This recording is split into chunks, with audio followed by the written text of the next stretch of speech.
Ako si Menga, yung laging git na nanay. Welcome to my mini vlog.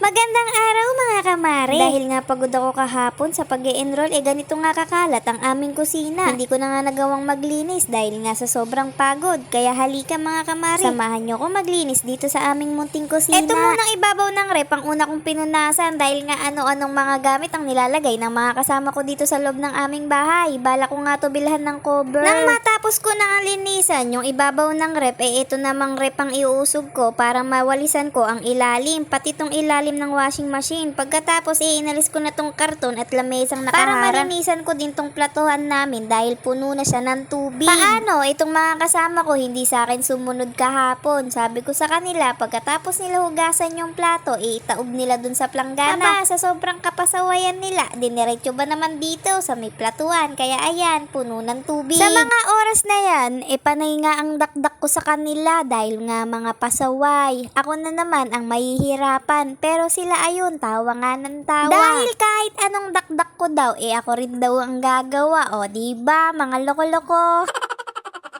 Sa bagay, gano'n naman tayo mga nanay. Kahit anong reklamo natin sa kanila, tayo pa rin talaga ang tatapos ng gawaing bahay. Balik na nga tayo dito sa ginagawa ko. Patapos na nga akong hugasan yung pinagkainan namin kaninang umaga. Ang isusunod ko naman itong ilalim ng platuhan namin na napuno nga ng tubig. At pati itong electric pan na kilalas ni Mister. Tignan nyo naman, kinalas niya ako din ang maghuhugas. Pero ayos lang dahil nung isang araw ko pa nga gustong kalasin itong electric pan dahil nga sobrang dumi na dahil isang linggo ko na nga siyang hindi naasikaso dahil busy nga ako sa enrollment ko pati ng mga anak ko. Nang matapos ko nga mahugasan nitong electric pan, tinabi ko muna si Mister na bahala magkabit niya. Dahil siya naman ang nagtanggal niya, syempre siya din ang magkakabit.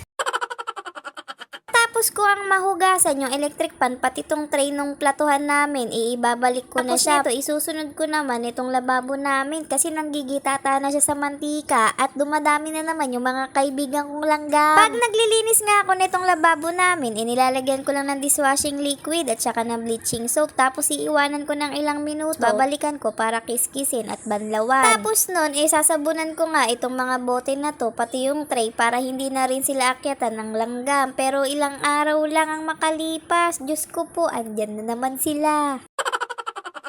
Ayan na nga, patapos ko na nga silang hugasan. Pupunasan ko naman sila ngayon ng tuyong basahan, pati itong lababo namin. Para maibalik ko na sila dun sa kanya-kanya nilang lalagyan.